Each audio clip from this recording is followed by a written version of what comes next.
The Amber Room, Catherine Palace's vanished masterpiece. In the opulent halls of Catherine Palace near St. Petersburg, Russia, there once gleamed what was hailed as the eighth wonder of the world, the Amber Room, an entire chamber paneled in intricately carved amber, backed with gold leaf and mirrors, commissioned by Prussian King Frederick I in 1716, and gifted to Peter the Great in 1717 as a symbol of alliance against Sweden. Crafted from over 6 tons of Baltic amber, fossilized resin prized for its warm glow and rarity, the room featured Florentine mosaics, reliefs of allegorical figures, and panels depicting classical myths, illuminated by candlelight to create an ethereal golden radiance. Expanded and perfected under Empress Elizabeth in the 18th century, it became the jewel of Russian imperial splendor until June 1941, when Nazi forces overran Pushkin during Operation Barbarossa. Within weeks, Army Group North's Einsatzstab, Reichsleiter Rosenberg, the cultural lootings unit headed by Alfred Rosenberg, systematically dismantled the room, packing its panels into 27 crates and transporting them to Königsberg Castle in East Prussia for display in a planned Führer museum. Eyewitnesses described the amber arriving intact, reassembled briefly in the castle's Knights' Hall amid wartime exhibitions glorifying Germanic heritage. As Allied bombing intensified in 1944 and Soviet forces advanced in 1945, the crates vanished during the chaotic evacuation of Königsberg, officially destroyed in the castle's bombardment or fire, according to post-war Nuremberg testimony from ERR officials. Yet, persistent accounts contradict this narrative. Gauleiter Erich Koch, Nazi ruler of East Prussia, allegedly ordered the amber crated separately and hidden before the city's fall, with subordinates claiming shipment by submarine, burial in salt mines, or concealment in Königsberg bunkers. Soviet investigators in 1945 found empty crates and charred fragments, declaring the room lost. But declassified reports reveal interrogations of German officers pointing to deliberate concealment to ransom post-war or fund werewolf resistance. Koch, captured in 1949, reportedly hinted at its location before execution in 1986. Fueling speculation, it was leveraged in Cold War exchanges. Modern searches have uncovered tantalizing leads suppressed or dismissed. In the 1990s, German art detective Willy Korte traced fragments sold anonymously in Bremen to Königsberg provenance, while ground-penetrating radar in Kaliningrad, former Königsberg, detected anomalies beneath castle ruins consistent with buried chambers. Yet Russian authorities restricted access, citing structural instability. Divers in the Baltic off Weimar-era submarine routes reported sealed crates, and Polish researchers linked amber traces to bunkers near the former Wolf's Lair. A reconstructed amber room, completed in 2003 using new amber at enormous cost, stands as admission of the original's absence, while black market whispers of panels appearing in private collections suggest fragments survived. The room's value transcends material, estimated at $500 million today, representing cultural plunder on a scale symbolizing Nazi hubris and Soviet loss. If intact and buried, it would rewrite post-war restitution narratives, exposing potential collusion in hiding looted art to avoid claims. Independent expeditions face bureaucratic blocks in Kaliningrad, a militarized exclave, while declassified Stasi files hint East German knowledge of sites withheld from Moscow. The Amber Room endures as Europe's most iconic hidden World War II treasure. Its golden panels allegedly sealed in forgotten bunkers or sunken holds, suppressed not just by wartime chaos, but by geopolitical interests ensuring Catherine's masterpiece remains vanished, impossible to recover, without upending fragile historical accords. Contemporary amber hunters using magnetometers report voids beneath. Königsberg cellars, findings marginalized as natural, while official narratives cling to destruction. Had the room survived openly, it might have forced comprehensive Nazi loot reckoning decades earlier, but its burial, literal and figurative, serves powers preferring selective memory. As Baltic storms erode coasts and construction disturbs old bunkers, fragments occasionally surface, whispers from a chamber that illuminated empires yet vanished into Europe's shadowed underbelly. The Nazi gold train, Poland's underground fortune.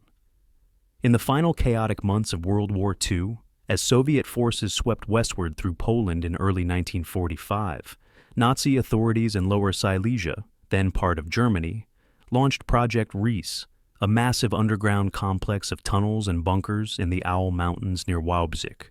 Amid this frenzy of construction, eyewitness accounts and declassified documents describe a heavily guarded train loaded with gold bars, jewelry, artworks, and currency from occupied territories, departing Breslau, now Wrocław, and vanishing into the mountain tunnels before Allied advances cut off escape routes.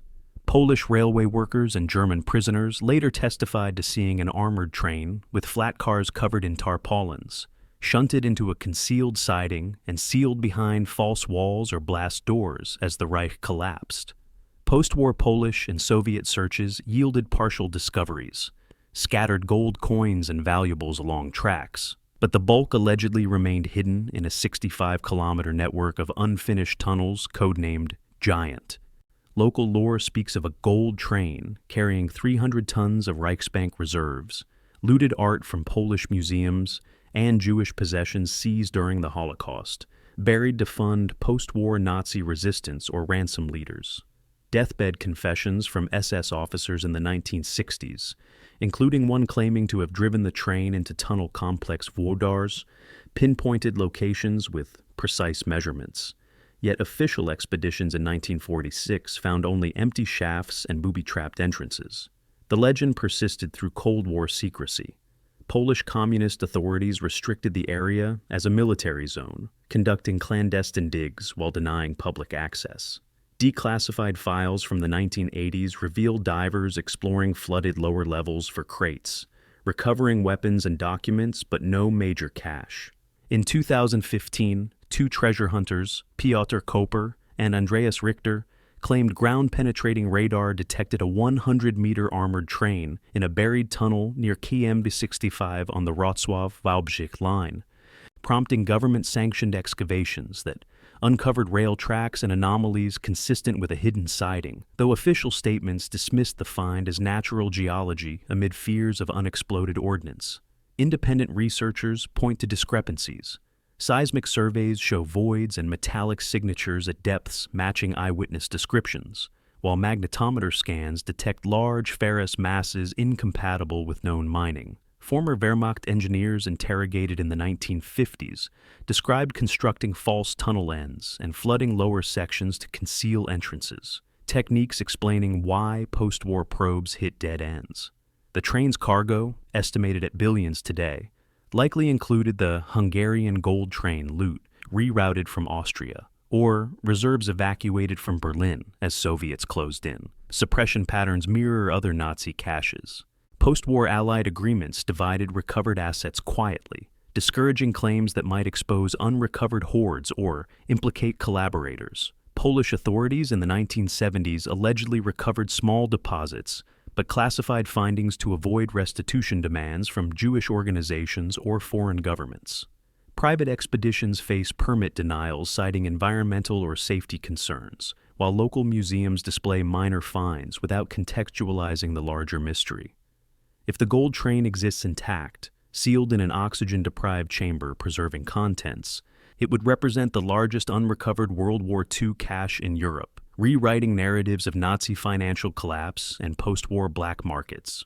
Recent drone surveys and LiDAR mapping reveal overgrown tunnel entrances camouflaged since 1945, anomalies dismissed officially, despite matching 1940s blueprints. The train endures as Poland's most persistent buried treasure, its armored cars allegedly resting beneath the Owl Mountains.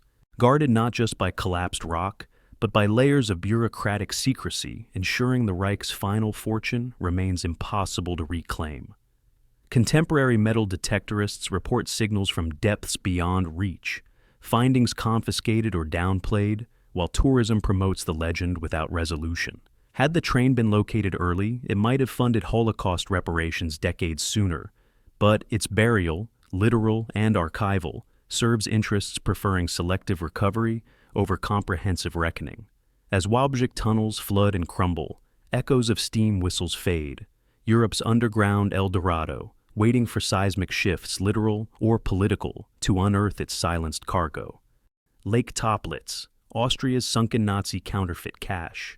Nestled in the remote dead mountains of Austria's Salzkammer Gut region, the deep, cold waters of Lake Toplitz, plunging to over 100 meters with near-freezing temperatures and low oxygen, became a final repository for Nazi secrets in the war's dying days. As Allied forces advanced in spring 1945, SS units from nearby Walchensee transported crates via narrow logging roads to the lake's shore, sinking them under cover of night using rafts or weighted barges. Eyewitnesses, including local fishermen coerced into silence, described heavy boxes marked with Reichsbank seals and counterfeit Operation Bernhard notes, high-quality forged British pounds produced at Sachsenhausen concentration camp to destabilize the Allied economy. Estimates suggest billions in fake currency, printing plates, gold bullion, and classified documents detailing loot trails, concentration camp records, and potential post-war rat lines were consigned to the depths to evade capture. Operation Bernhard, overseen by SS Major Bernhard Kruger, employed Jewish prisoners with forgery expertise to produce over 130 million pounds in notes so flawless that Bank of England experts struggled to detect them. By 1945, with the scheme abandoned, surplus currency and plates were evacuated southward, part reaching Toplitz, alongside gold from melted Jewish possessions and seized central bank reserves. Post-war dives by Austrian authorities in 1959 recovered crates containing 9 million pounds in counterfeit notes, printing equipment, and lists of Bernhard operatives. Findings quickly classified, while divers reported deeper deposits beyond reach due to fallen trees and mudslides, creating a natural false bottom. The lake's treacherous conditions, log jams from 19th century logging, forming a submerged barrier at 20 meters, frustrated early searches, with several divers perishing in entanglements or decompression accidents. German treasure hunter expeditions in the 1960s allegedly located sealed boxes using submersibles, but faced intervention from authorities citing environmental protection, while rumors persist of recovered gold quietly absorbed into Swiss accounts or Vatican rat lines. Declassified CIA files from the 1980s reference Toplitz as a high-priority recovery site for documents implicating Western collaborators and Nazi escape networks. Yet joint Austrian-American operations yielded only fragments, suggesting selective retrieval. Modern expeditions using sonar and ROVs detect large metallic anomalies below the log layer, rectangular shapes consistent with crates, at depths requiring specialized equipment rarely permitted. Austrian law prohibits private diving beyond recreational limits, with permits reserved for state-sanctioned teams that report minimal findings amid speculation of ongoing classified recoveries. In 2000, a CBS-funded dive retrieved Bernhard notes and Holocaust-related lists, but deeper targets remained untouched.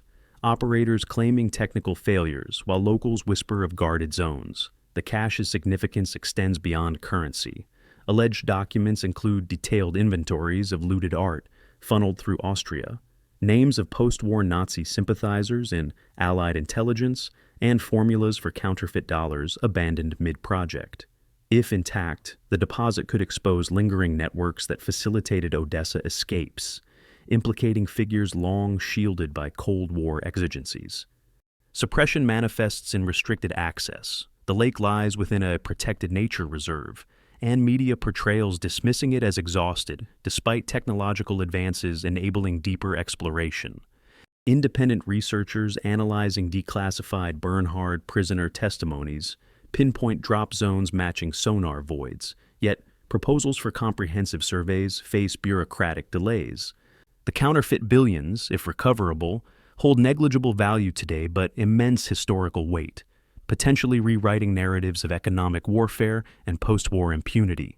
Lake Toplitz endures as Austria's most enigmatic submerged treasure, its crates allegedly resting in anoxic depths, preserving paper and metal indefinitely, guarded by natural hazards and official reticence, ensuring Nazi financial secrets remain buried beneath alpine waters. Contemporary climate shifts lowering lake levels occasionally expose shore artifacts, rusted winches and ammunition, hinting at larger deposits, findings quickly secured while public access remains curtailed.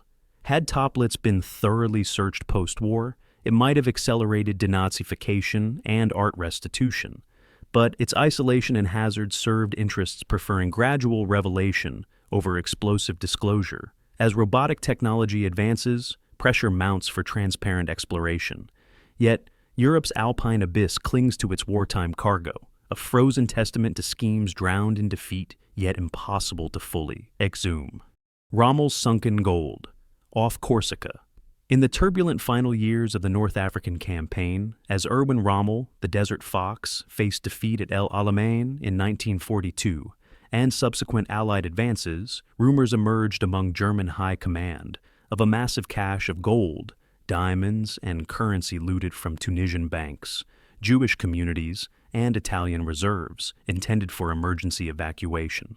According to declassified interrogations of Afrika Korps officers and post-war Italian accounts, Rommel ordered 6 steel cases, each weighing over 100 kilograms, filled with gold bars from the Banque de Tunisie and precious stones seized during the occupation, loaded onto a convoy for secret transport to Europe. As Allied naval dominance choked Mediterranean routes, the cargo allegedly transferred to a small vessel or submarine off Tunisia, bound for Corsica, where pro-Axis elements could secure it in underwater caves or coastal bunkers. Eyewitnesses among Corsican fishermen in the 1950s described German divers operating from Ajaccio harbor in late 1943, using compressed air to sink weighted containers in deep fissures near the Lavezzi Islands or Scandola Reserve, locations with treacherous currents and rocky seabeds ideal for concealment. Italian partisan reports from 1944 mention intercepted radio traffic about Fuchs Schatz, Fox Treasure, destined for Vichy-controlled France, potentially to fund collaborationist militias or Rommel's defense in Normandy. Post-war searches by French authorities recovered minor artifacts, German diving gear and ammunition off Bonifacio, but no major cache, fueling speculation the cases were buried on shore or sunk deliberately to evade capture. The treasure's legend grew with 1960s diver expeditions, claiming sightings of sealed boxes in underwater grottos, marked with Afrika Korps insignia. Yet, expeditions ended in tragedy, decompression sickness, or equipment failure, amid rumors of booby traps or guarded sites. In the 1980s, AT's German treasure hunter using side-scan sonar detected rectangular anomalies at 200 meters depth near the Maddalena archipelago, consistent with steel containers, but Italian naval restrictions citing unexploded ordnance blocked recovery. Declassified MI6 files from the 1950s reference informant tips about Rommel's gold funding post-war Nazi networks in Argentina, suggesting partial recovery by Odessa operatives. Modern multi-beam sonar surveys by private firms reveal linear features and metallic signatures in canyons off Corsica's west coast, anomalies dismissed officially as geological or wreckage from routine shipping losses despite proximity to known U-boat patrol zones. Corsican authorities maintain diving bans in suspected areas, citing marine preservation, while local guides whisper of cursed sites where compasses fail and divers vanish. The cargo's estimated value, hundreds of millions today, includes rare diamonds from Antwerp stockpiles rerouted through Africa, potentially linking to broader Holocaust loot trails. Suppression patterns align with other caches. Post-war Allied priorities focused on German scientists and gold for Marshall Plan, sidelining smaller hordes that might expose embarrassing collaboration in Vichy France or neutral Italy. French intelligence in the 1970s allegedly recovered fragments but classified findings to avoid Corsican separatist claims or German restitution demands. Independent ROV footage from 2010 shows encrusted boxes and crevices, footage seized by Coast Guard citing unauthorized operations. If Rommel's gold lies intact, preserved in cold, low-oxygen depths, it would illuminate desperate late-war financial maneuvers, potentially funding escape routes or resistance cells long mythologized. The treasure endures as one of Europe's most elusive sunken caches, its cases allegedly chained in Corsican abysses, guarded by currents and bureaucracy ensuring the Desert Fox's final gambit remains buried beneath Mediterranean waves. Contemporary climate-driven coastal erosion occasionally exposes wartime debris on shore, hinting at nearby offshore deposits, yet permits favor tourism diving over treasure hunts. Had the gold surfaced post-war, it might have altered denazification and funding, or exposed Mediterranean ratlines earlier, but its submersion, literal and archival, serves interests preferring selective maritime history. As submersible technology deepens reach, pressure builds for transparent surveys, yet Corsica's rugged seabed clings to its wartime secret, a fortune sunk in retreat, yet impossible to salvage without confronting unresolved legacies. Hermann Göring's buried art and gold in the Bavarian Alps. In the shadow of the Obersalzberg, near Hitler's Eagle's Nest retreat at Berchtesgaden, Reichsmarschall Hermann Göring, the second most powerful man in the Third Reich, amassed one of history's greatest private art collections through systematic looting across occupied Europe. As head of the Luftwaffe and economic plenipotentiary, Göring personally selected masterpieces from Jewish collections in Paris, Dutch museums, and Polish palaces, shipping thousands of paintings, tapestries, sculptures, and jewels to his Carenhall estate north of Berlin. By 1945, with Allied bombers reducing Carenhall to rubble, Göring ordered his most prized possessions, estimated at hundreds of millions in contemporary value, evacuated southward to the Bavarian Alps for concealment in salt mines, railway tunnels, and private vaults around Berchtesgaden, intending to retrieve them post-war or use as bargaining chips. Eyewitness accounts from Göring's staff and captured documents detail convoys of trucks loaded with crates marked HG arriving in early 1945, dispersed into underground facilities like the Altasse salt mine extension or disused mining shafts near Unterstein.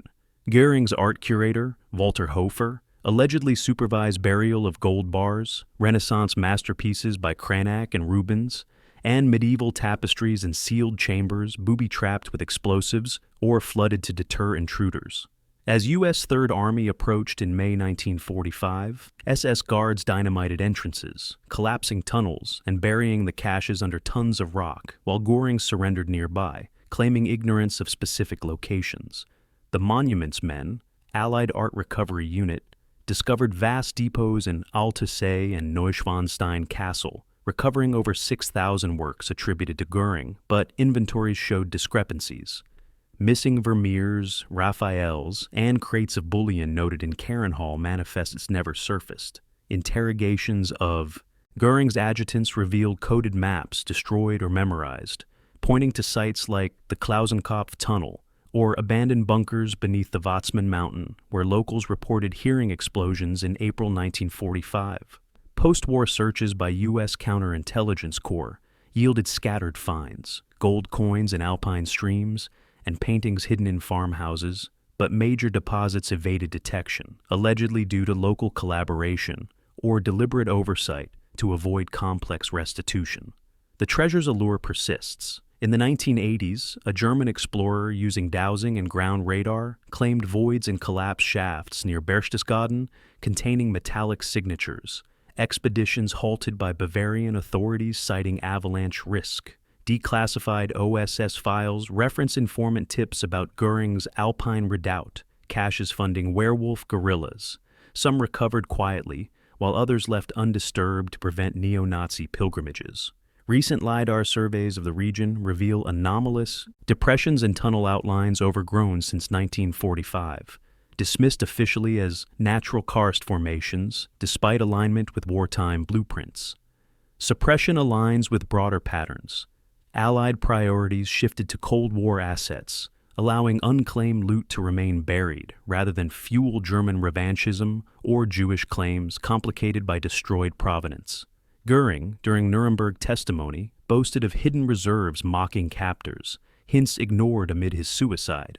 If intact, preserved in stable alpine conditions, the cache could include lost masterpieces like the Ghent altarpiece panels rumored rerouted, or Michelangelo drawings from Italian villas. Independent cavers report sealed doors behind rockfalls in restricted zones. Findings met with access denials, while tourism promotes sanitized Eagle's Nest visits. The Bavarian Alps harbor Göring's final vanity, crates of Renaissance splendor, and Nazi gold allegedly entombed beneath Hitler's former playground, guarded by Collapsed stone and bureaucratic barriers ensuring Europe's most opulent buried collection remains impossible to reclaim without confronting unresolved plunder legacies. Contemporary glacier retreat exposes wartime debris, ammunition, and personal effects, hinting at nearby vaults, yet permits favor environmental studies over treasure probes. Had Göring's Alpine horde surfaced fully post-war, it might have accelerated art restitution and exposed collaboration networks deeper, but its entombment serves interests preferring gradual returns over seismic disclosures. As seismic monitoring detects subtle shifts in old mines, whispers of Göring's ghosts persist, a fortune buried in hubris, yet enduring in Europe's mountainous silence. The Prussian crown jewels, Königsberg's vanished regalia.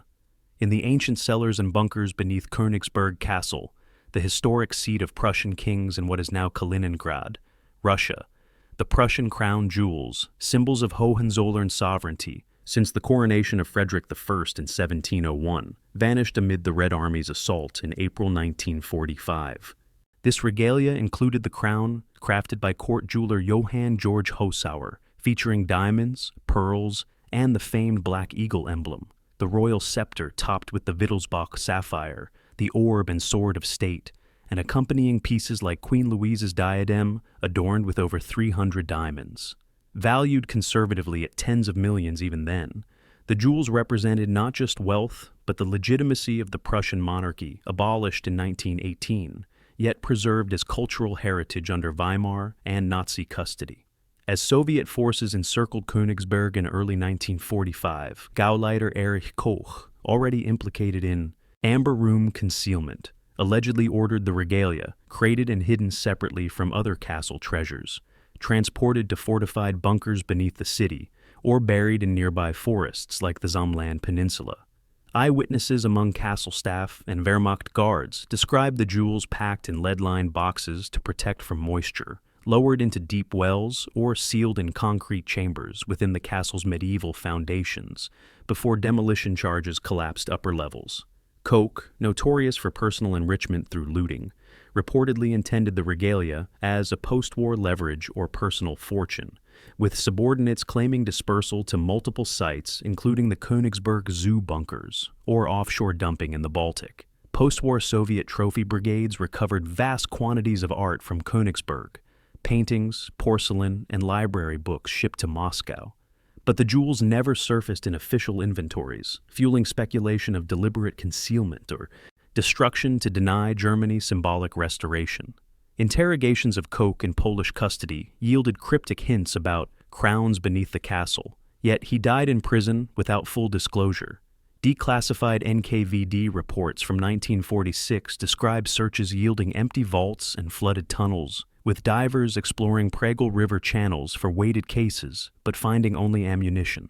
The mystery deepened in the Cold War. West German researchers in the 1950s traced rumors to Kaliningrad, fishermen netting gold chains or pearl fragments, while defectors claimed Soviet officers privately recovered items absorbed into state reserves without announcement. In the 1990s, Russian authorities permitted limited excavations beneath castle ruins, demolished by Soviets in 1968 despite preservation pleas, uncovering medieval foundations but halting at anomalies citing structural risks. Ground-penetrating radar deployed by German-Russian joint teams detected voids consistent with buried chambers at 15 meters depth, yet follow-up denied amid territorial sensitivities over Kaliningrad's status. Suppression aligns with broader patterns. Post-war division of spoils prioritized strategic assets over cultural symbols that might fuel German revanchism, while Soviet narratives emphasized Nazi destruction to justify annexation. Independent surveys using magnetometers report metallic clusters beneath modern Kaliningrad streets built over castle grounds, findings marginalized as wartime debris despite non-ferrous signatures matching gold. The jewel's survival, protected in anaerobic conditions, could include undocumented pieces from Prussian royal vaults, potentially linking to broader Holocaust loot melted into anonymous bars. If intact, recovery would ignite diplomatic firestorms over ownership, Germany claiming historical right, Russia asserting wartime trophy law, Poland eyeing regional ties.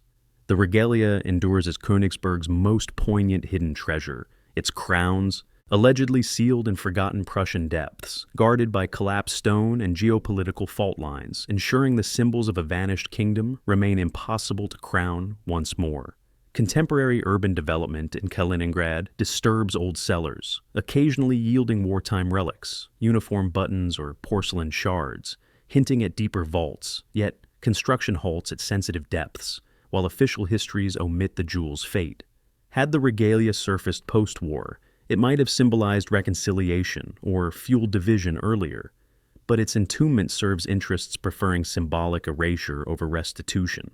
As Baltic tides erode nearby coasts and seismic probes detect subtle shifts, whispers of black eagles persist, Europe's royal ghosts buried in exile, yet enduring in silence. The Walchensee Lake Gold, Bavaria's submerged Nazi fortune. Deep in the Bavarian Alps, the turquoise waters of Walchensee, one of Germany's deepest and cleanest lakes, conceal rumors of a submerged Nazi fortune deposited in the war's final weeks. As U.S. forces advanced through southern Germany in April 1945, convoys from Munich's Reichsbank branch and nearby SS depots allegedly transported gold bars, foreign currency reserves, and looted valuables southward along winding mountain roads toward the Austrian border. Eyewitnesses among local villagers and captured German drivers described heavily guarded trucks stopping at the lake's eastern shore near the power plant, where soldiers under cover of darkness loaded weighted crates onto barges or rafts before sinking them in the lake's central abyss, plunging over 190 meters in places with near-freezing temperatures, preserving contents indefinitely. The cargo reportedly included part of the Reichsbank's emergency reserves. Evacuated from Berlin, gold melted from Jewish possessions and occupied nations' central banks, along with foreign currencies intended to fund Alpine redoubt resistance or post-war escapes. Declassified U.S. Army counterintelligence reports from 1945 mention interrogations of SS officers claiming special deposits in Bavarian lakes to prevent capture, with Walchensee specified due to its isolation and depth. Local lore speaks of night operations involving the Kokel power station staff coerced into providing boats, while fishermen in the 1950s snagged unusual debris, heavy chains and metal fragments, in areas now marked restricted. Post-war Allied searches focused on known mines like Merkers, overlooking alpine lakes until tips from denazification files prompted limited dives in the 1960s, recovering ammunition crates and personal effects, but no bullion, with operations halted amid reports of dangerous currents and rock slides. German treasure hunter groups in the 1980s using early sonar detected large rectangular anomalies on the lakebed at 150 meters, consistent with weighted containers, yet Bavarian authorities imposed diving bans, citing hydroelectric infrastructure safety and environmental protection.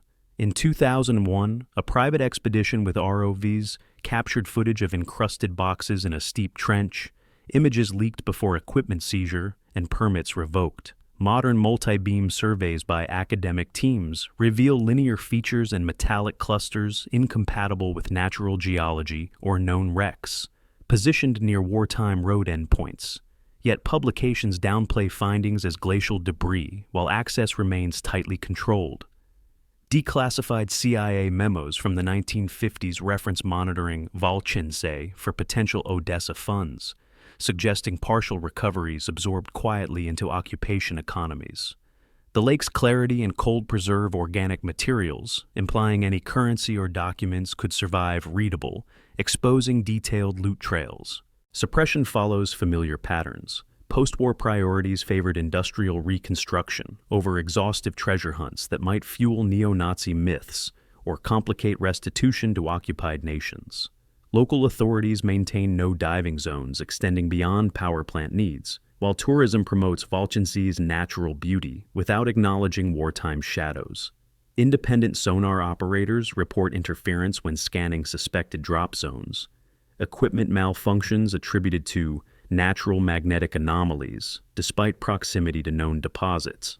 If the Walchensee gold exists, estimated at hundreds of tons, including Belgian and Dutch reserves rerouted south, it represents one of Europe's largest unrecovered financial caches, potentially funding undisclosed rat lines or black market networks long into the Cold War. the treasure endures as Bavaria's most persistent submerged mystery, its crates allegedly chained in glacial depths, guarded by pressure and policy, ensuring the Reich's alpine insurance remains impossible to cash. Contemporary hydropower maintenance occasionally disturbs shallow debris, rusted barrels, and insignia, hinting at deeper loads, yet inspections avoid sensitive sectors, while public inquiries meet official denial. Had the fortune surfaced post-war, it might have altered reparations distributions or exposed financial escapes deeper. But its submersion serves interests preferring economic miracle narratives over lingering plunder. As lake levels fluctuate with climate, echoes of sinking chains fade, Europe's crystalline abyss clinging to its wartime deposit in perpetual silence. The sunken U-boat, treasures, off the Norwegian coast. Along the jagged fjords and deep trenches of Norway's Atlantic coastline, particularly off Bergen and Trondheim, lie rumors of multiple U-boats scuttled in the war's final days, carrying secret cargoes of gold, platinum, mercury, and classified technology intended for Japan or post-war Nazi enclaves. As Allied naval forces tightened the noose in spring 1945, Grand Admiral Karl Dönitz, Hitler's successor, ordered select Type 1 Elektro-Boote and Type 9 long-range submarines to evacuate high-value assets from Wilhelmshaven and Kiel, including tungsten for jet engines, uranium oxide for nuclear research, and bullion from looted Scandinavian banks. Eyewitnesses among Norwegian resistance and captured Kriegsmarine officers described U-boats like U-3523 and U-534, loaded with sealed crates under priority orders, departing for presumed safe havens before being hunted down by RAF and Royal Navy patrols. U-3523, a advanced electro-submarine, vanished in May 1945 off Skagerrak after depth charge attacks. Its wreck discovered in 2018 at over 160 meters depth with hatches closed, suggesting deliberate scuttling to protect cargo rather than battle damage. Sonar and ROV imagery show intact holds with anomalous dense objects, yet Norwegian authorities restricted salvage citing environmental hazards from fuel and torpedoes, despite private surveys detecting metallic signatures inconsistent with standard armament. Similar fates befell other boats. U-864 sunk off Bergen, carrying mercury flasks for Japanese weapon production and rumored uranium. Its wreck split, but holds unopened due to toxic leakage risks, with declassified Allied intercepts confirming special cargo aboard. Post-war British and Norwegian dives recovered documents and personal effects from shallower wrecks, but deeper Type 21 boats, designed for long submerged runs, evaded early technology, their locations known only from vague, Enigma decrypts or survivor testimonies suppressed to prevent Soviet claims. In the 1970s, German salvage firms using early submersibles reported sealed strong rooms in fjord wrecks, expeditions halted by NATO restrictions during Cold War amid fears of recovering Enigma machines or nuclear materials. Declassified MI6 files reference monitoring Norwegian coastal anomalies for potential Odessa funds, suggesting selective recoveries absorbed quietly. Modern expeditions with advanced ROVs, like the 2020 survey of UGU-3523, capture footage of intact crates and cargo bays, marked with Reichsadler stamps, yet full exploration denied under maritime heritage laws, prioritizing preservation over recovery. Norwegian officials maintain the wrecks contain only munitions, dismissing treasure claims as sensationalism, despite magnetometer scans showing concentrated non-ferrous metals in holds. The cargoes, potentially including Swedish iron ore payments in gold or Danish crown jewels rerouted north, represent strategic assets meant to prolong resistance or seed exile communities. Suppression aligns with post-war secrecy. Allied agreements divided recovered U-boat technology for naval advancement, discouraging publicity over financial contents that might fuel restitution demands from occupied nations. Independent divers report interference, sonar jamming, or patrol interventions when approaching known sites, while black market rumors of salvage platinum funding neo-Nazi groups persist without proof. If the U-boat treasures lie intact, preserved in cold, low-oxygen depths preventing corrosion, they could include prototypes like acoustic torpedoes or early jet components alongside bullion worth billions today. The Norwegian coast endures as Europe's most extensive submerged World War II cache zone, its steel hulks allegedly guarding the Kriegsmarine's final payloads, entombed by depth charges and diplomacy, ensuring Donitz's desperate gambits remain impossible to surface. Contemporary offshore wind farms disturb shallower wrecks, yielding debris like codebooks hinting at deeper hauls, yet surveys avoid sensitive coordinates, while official narratives emphasize environmental risks. Had the cargoes been raised post-war, they might have accelerated nuclear oversight or exposed Axis-Japanese ties deeper, but their submersion serves interests preferring technological appropriation over financial reckoning. As Arctic currents shift wrecks and robotic salvage advances, pressure mounts for transparent exploration, yet Norway's fjords cling to their wartime secrets in perpetual darkness. The Ustasha treasure, Croatia's vanished Nazi collaborator, loot. In the chaotic collapse of the independent state of Croatia, a fascist puppet regime under Ante Pavelić's Ustasha movement, in May 1945, vast quantities of gold, jewelry, currency, and valuables looted from Serbian, Jewish, and Roma victims during genocidal campaigns were evacuated northward toward Austria by fleeing leaders. This Ustasha treasure, estimated to include hundreds of kilograms of gold bars melted from dental fillings and wedding rings, Swiss franc notes, diamonds, and church artifacts seized from Orthodox monasteries, was transported in convoys of trucks guarded by elite units towards supposed safe havens in the Austrian Alps or Vatican-linked monasteries. Eyewitnesses among British forces intercepting remnants near Bleiburg described crates overflowing with wealth. Parts surrendered under duress, while substantial portions vanished into mountain hideouts or sunken lake deposits. Pavelić himself escaped to Austria disguised as a priest, allegedly carrying personal fortunes, before ratlining to Argentina, while subordinates like Vjekoslav Luburic and Dinko Šakić oversaw dispersal of the bulk. British intelligence reports from the Bleiburg repatriation zone detail captured Ustasha officers confessing to burying crates in Corinthian forests near Teufenbach, or sinking them in Traunsee and Attersee lakes, weighted with rocks to evade Yugoslav partisan pursuit. Post-war Yugoslav commissions recovered partial hoards, gold watches and coins in abandoned vehicles, but estimated 90% evaded capture, hidden to fund exile networks or bribe protectors. The treasure's trail intersects Vatican rat lines. Bishop Alois Hudal in Rome allegedly facilitated Pavelić's escape using funds from Croatian deposits, while Swiss banks received anonymous transfers traced to Ustasha accounts. Austrian searches in the 1950s, prompted by informant tips, uncovered small caches in monastery cellars and Alpine caves, gold sovereigns, and Orthodox icons. But major deposits remained elusive, with divers reporting sealed boxes in deep lake trenches before operations halted citing safety. Declassified MI6 files reference monitoring Austrian lakes for Croatian gold, funding anti-communist guerrillas, suggesting selective recoveries absorbed quietly during early Cold War. Modern expeditions using advanced sonar in Traunsee detect rectangular anomalies at 100 meters, consistent with weighted crates. Yet Austrian authorities restrict diving beyond recreational depths, citing unexploded ordnance from wartime, despite cleared zones elsewhere. Independent ROV footage from 2010 shows encrusted containers with faded Ustasha markings and silted fissures, images circulated privately before legal challenges. The cargo's value, billions today including rare Byzantine relics, represents blood wealth from the Jasenovac camps, potentially linking to broader Holocaust loot funneled through Croatia. Suppression follows geopolitical lines.